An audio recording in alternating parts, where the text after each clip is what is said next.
noite, eu sou William Galvão e começa agora o Jornal da Justiça desta segunda-feira, 30 de outubro. Conselho Nacional de Justiça e BNDES firmam parceria para a realização da primeira pesquisa jurídica sobre a litigiosidade contra o poder público. A intenção é promover maior segurança jurídica e fortalecer o crescimento e o desenvolvimento econômico do país. Este é um dos destaques de hoje. E você acompanha também nesta edição. STF julga a lei de São Paulo que obriga refinarias e distribuidoras a fornecerem certificado de composição química de combustíveis. Segunda turma do Supremo mantém ação penal contra conselheiro do Tribunal de Contas do Rio de Janeiro. E ainda, Corregedoria Nacional de Justiça abre reclamação disciplinar contra juiz que mandou prender mãe de vítima em audiência.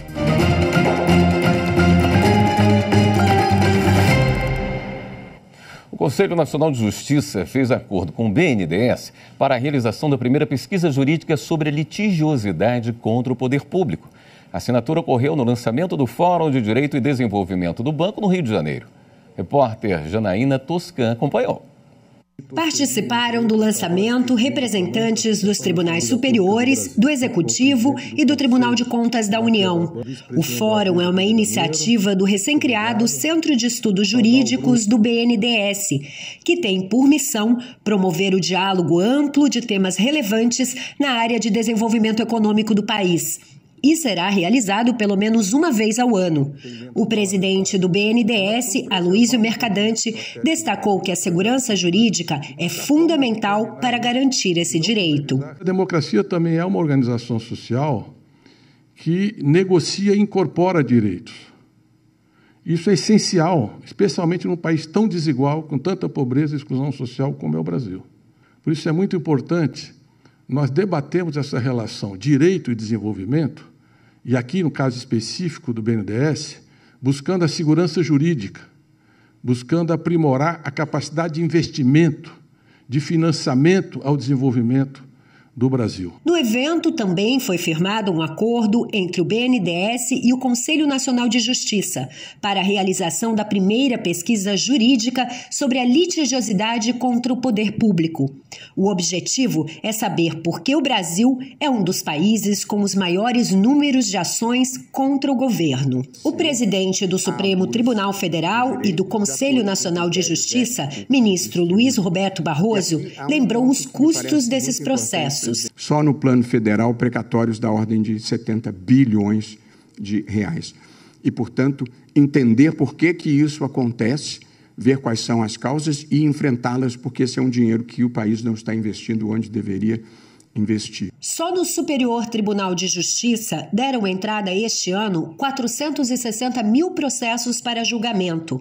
A presidente do STJ, ministra Maria Tereza de Assis Moura, afirmou que é difícil evoluir com esse nível de litigância, mas que os tribunais superiores têm se esforçado para garantir a segurança jurídica. No tocante a esses temas, as decisões do tribunal são verdadeiras bússolas a orientar cidadãos e empresas na condução de seus negócios e de suas vidas. Ao falar sobre o papel do judiciário na garantia do desenvolvimento, o presidente do STF lembrou que a própria Constituição já oferece uma agenda a ser cumprida para desenvolver o país.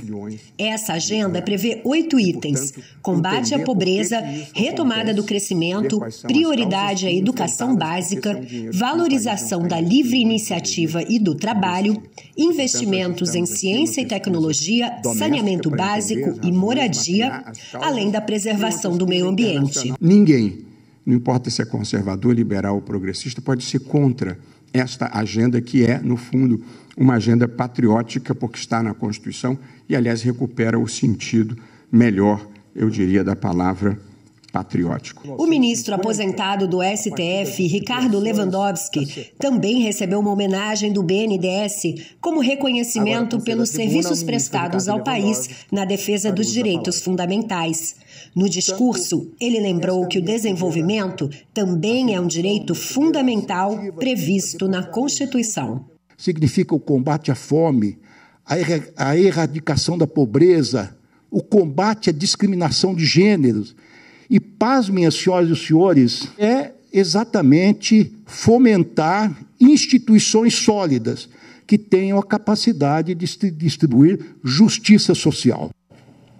A segunda turma do Supremo Tribunal Federal manteve ação contra um conselheiro do Tribunal de Contas do Estado do Rio de Janeiro. Domingos Brazão é acusado de corrupção passiva e de integrar uma suposta organização criminosa formada por membros do TCE. O grupo teria recebido indevidamente percentuais sobre valores de contratos com o Estado. No habeas corpus ao STF, a defesa pediu o arquivamento da ação que tramita no Superior Tribunal de Justiça, alegando que a acusação teria se baseado apenas na colaboração premiada do ex-presidente do Tribunal de Contas do Rio, Jonas Lopes Júnior, e do filho dele, Jonas Lopes Neto. Ao rejeitar o pedido, o relator do caso, o ministro Nunes Marques, não verificou a excepcionalidade que justifica o trancamento da ação. Ainda segundo o relator, o STJ ressaltou que a acusação está baseada não só nas colaborações premiadas, mas também em documentos coletados em medidas de busca e apreensão e quebras de sigilo bancário, telefônico e de dados. E o ministro Nunes Marques também é o relator de uma ação em julgamento no plenário virtual contra a lei de São Paulo, que obriga a certificação de combustíveis comercializados no Estado. A sessão tem prazo para terminar dia 7 de novembro. Repórter Marta Ferreira tem os detalhes. A lei de 2001 foi uma iniciativa da Assembleia Legislativa de São Paulo e tem como objetivo diminuir a emissão de poluentes. A norma obriga as refinarias e distribuidoras de combustíveis que operam no Estado a fornecerem certificado de composição química de todos os combustíveis: álcool, gasolina comum e aditivada e diesel. O certificado de cada produto deverá ficar nos postos revendedores para ser apresentado à fiscalização quando necessário.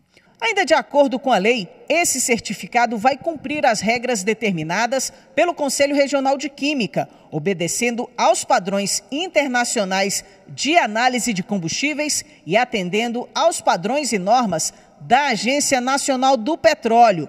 O governador do Estado paulista questiona a constitucionalidade dessa norma no Supremo Tribunal Federal. Ele alega ser de competência privativa da União legislar sobre o tema e afirma ser exclusividade também da União a atividade de refinamento de petróleo, cabendo a uma lei federal dispor sobre a garantia de fornecimento dos derivados desse produto no território nacional. A questão está em julgamento no plenário virtual. A Procuradoria-Geral da República se manifestou pela validade da lei. O relator é o ministro Nunes Marques, que não aceitou o pedido feito pelo autor da ação. Para ele, o legislador do Estado de São Paulo atuou nos limites da competência constitucional. Marques entende que a lei dispõe sobre a proteção do consumidor e do meio ambiente, já que se trata de informação clara e precisa da composição química do produto, bem como ao controle da poluição atmosférica, além de promover a melhoria da qualidade ambiental e o bem-estar da população. Com isso, o ministro votou pela constitucionalidade da lei paulista. O prazo para os demais ministros apresentarem o voto no plenário virtual é dia 7 de novembro. A seguir, MPF aciona o Supremo contra trechos de lei que limitam o acesso de mulheres a cargos nas Forças Armadas. Voltamos em instantes.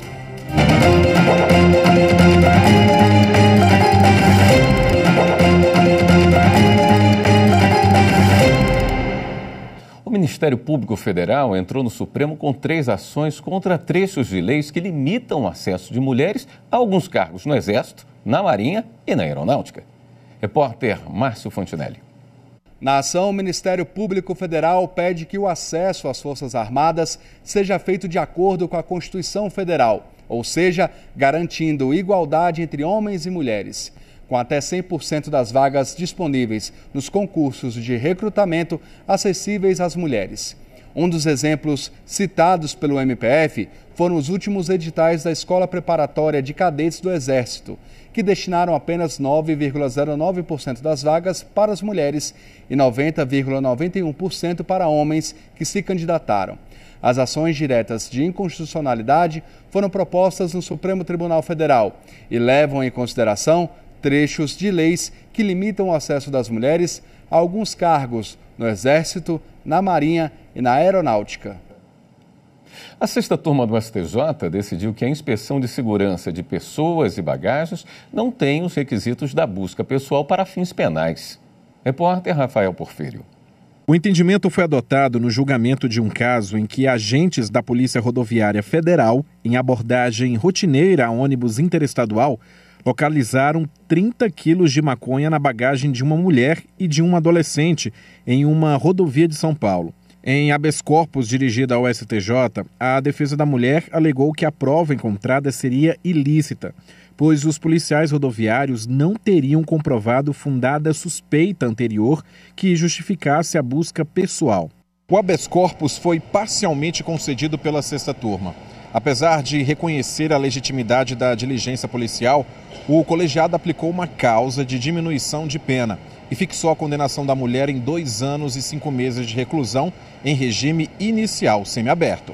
A relatora, ministra Laurita Vaz, observou que a inspeção de segurança envolve um aspecto de contratualidade, pois a recusa em se submeter ao procedimento apenas impede o acesso do indivíduo ao local ou serviço, situação diferente da busca pessoal para fins penais, que a pessoa não tem como evitar. Para a ministra, se a bagagem poderia ser inspecionada na rodoviária ou em um aeroporto sem qualquer indicação de prévia suspeita, não há razão para questionar a legalidade da revista feita por policiais rodoviários, que atuaram no contexto de inspeção de segurança. E o STJ decidiu que o banco deve responder por vazamento de dados que resultou em aplicação do chamado golpe do boleto contra o cliente. Repórter Marina Campos. Ele é um documento para facilitar o pagamento, mas o boleto tem se transformado no vilão de muitos consumidores. Tudo por conta do chamado golpe do boleto falso. Nesse tipo de estelionato, golpistas se passam por funcionários de um banco e emitem boleto falso para receberem indevidamente o pagamento feito pelo cliente. O diretor da Secretaria Nacional do Consumidor, Vitor Hugo do Amaral Ferreira, explica que é preciso estar atento a alguns detalhes da cobrança para não cair no golpe. Se ele receber um boleto que não está na sua programação, ele precisa, e essa é a cautela do consumidor, entrar em contato com a instituição que ele está cobrando, né? Não fazer o pagamento desse boleto sem fazer o contato com a instituição. E quando eu falo contato com a instituição, muitas vezes o telefone que pode constar no próprio boleto é um telefone que está vinculado à fraude. Apesar do alerta, o diretor admite que os criminosos têm cada vez mais aplicado golpes sofisticados que dificultam a identificação do crime de maneira fácil. Nós vamos reforçar aqui uma razão de existência do próprio Código de Defesa do Consumidor, que é o reconhecimento da vulnerabilidade do consumidor. Então, esses golpes, essas fraudes, elas são cada vez mais bem elaboradas, né? E eu não posso exigir do consumidor uma prudência em identificar números do código de barra que possam ser ou não de determinada instituição financeira. Em um processo julgado pelo STJ, a cliente encaminhou um e-mail para o banco solicitando informações sobre como quitar a operação. Dias depois, ela recebeu uma mensagem pelo WhatsApp que seria de uma suposta funcionária da instituição e recebeu um boleto no valor de cerca de R$19 mil. A cliente pagou o boleto, mas depois descobriu que o documento havia sido emitido por criminosos. Em primeiro grau, a sentença condenou o banco a declarar válido o pagamento. Já o Tribunal de Justiça de São Paulo considerou que o golpe contra a cliente foi aplicado por meio de negociações realizadas de maneira informal e que a consumidora falhou em seu dever de segurança e cautela, uma vez que as informações do boleto falso divergiam dos dados constantes do contrato de financiamento. No STJ, a ministra Nancy Andrighi, relatora do recurso da cliente, explicou que algumas circunstâncias pesam a favor da responsabilização do banco. Entre elas, o estelionatário tinha conhecimento de que a vítima encaminhou o e-mail com a finalidade de quitar sua dívida e também possuía dados relativos ao financiamento. Essas informações, sobretudo os dados pessoais bancários, são sigilosas. Com isso, a terceira turma entendeu que a instituição financeira responde pelo vazamento de dados pessoais sigilosos do consumidor e reformaram o acórdão do TJ de São Paulo para reestabelecer a sentença, que condenou o banco a declarar válido o pagamento realizado por meio de boleto fraudado. Os ministros também determinaram a devolução à cliente de parcelas pagas indevidamente em contrato de financiamento.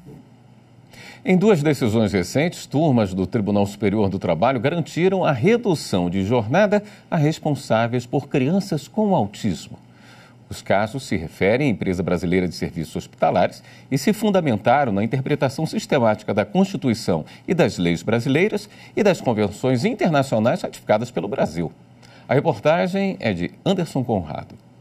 Em um dos casos, o Tribunal Regional do Trabalho da 22ª Região, no Piauí, havia rejeitado o pedido de uma assistente administrativa do Hospital Universitário da Universidade Federal do Piauí. A mulher trabalhava 8 horas por dia e solicitou redução de jornada pela metade para poder acompanhar a rotina de atendimento da filha dela, atualmente com 10 anos, e que tem transtorno do espectro autista.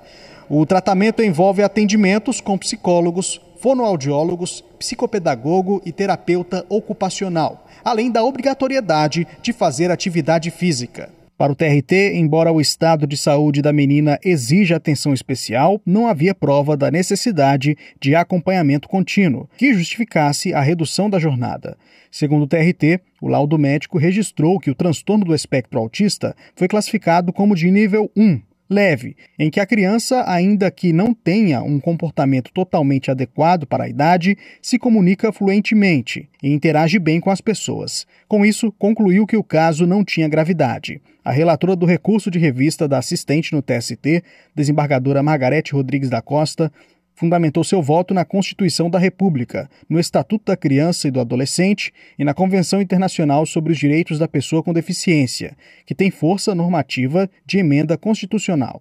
A relatora explicou que o regime jurídico único dos servidores públicos federais prevê horário especial à pessoa com cônjuge, filho ou dependente com deficiência, e a Lei Berenice Piana equiparou a pessoa com transtorno do espectro autista com pessoa com deficiência, para todos os efeitos legais. Embora a auxiliar seja seletista, a desembargadora aplicou a disposição do RJU por analogia e lembrou que em dezembro de 2022, o Supremo Tribunal Federal fixou tese sobre a ampliação dos efeitos dessa norma aos servidores estaduais e municipais, reconhecendo a eles o direito à redução de jornada de trabalho sem redução de remuneração, caso tenham filho ou dependente com deficiência. O outro processo também envolve a IBSER e um enfermeiro de Recife, em Pernambuco. O profissional tem um filho de 7 anos diagnosticado com transtorno do espectro autista, que necessita ser acompanhado pelo pai em visitas a diversos profissionais de saúde e atividades terapêuticas, realizadas em casa. Ele havia obtido a redução do plantão no juízo de primeiro grau, mas o Tribunal Regional do Trabalho da 6ª Região em Pernambuco reformou a decisão por entender que a falta de uma norma seletista sobre a matéria era um obstáculo à reivindicação. O relator do recurso de revista do enfermeiro na primeira turma do TST, ministro Hugo Scheuermann, explicou que essa circunstância não impede a concessão do pedido, já que o Brasil se comprometeu a adotar todas as medidas necessárias para garantir o acesso das pessoas com deficiência aos serviços de saúde e educação. A primeira turma do TST determinou que a empresa reduza um plantão por mês das escalas em jornada de 12 por 36, sem prejuízo da remuneração do enfermeiro. A decisão foi unânime. Corregedoria Nacional de Justiça instaura reclamação contra juiz que mandou prender mãe de vítima em audiência. Assunto para o próximo bloco. Até já.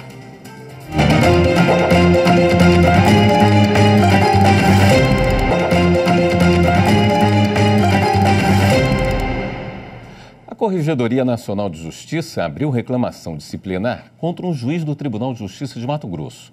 O magistrado mandou prender a mãe de um rapaz vítima de homicídio quando ela prestava depoimento.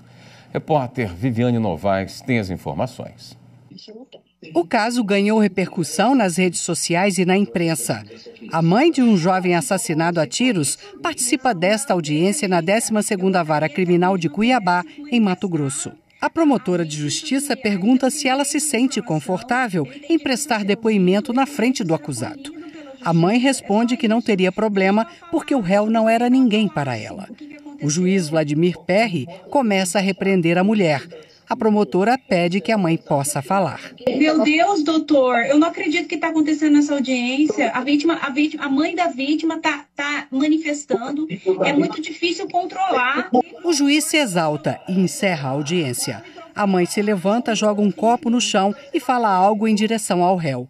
O juiz então dá voz de prisão à mulher. O relato faz parte desta decisão em que o Corregedor Nacional de Justiça, Luiz Felipe Salomão, abre a reclamação disciplinar contra o juiz. Segundo o corregedor, o magistrado, no decorrer da curta audiência, não parece ter tido a necessária sensibilidade para inquirir uma mãe que perdera seu filho, vítima de homicídio, insistindo na advertência de que a depoente deveria ter inteligência emocional, ao mesmo tempo em que incendiava o ambiente com gritos direcionados à promotora de justiça. O Corregedor Nacional de Justiça disse que o juiz não zelou pela integridade psicológica da mulher, que também é vítima do crime, porque é mãe do rapaz assassinado.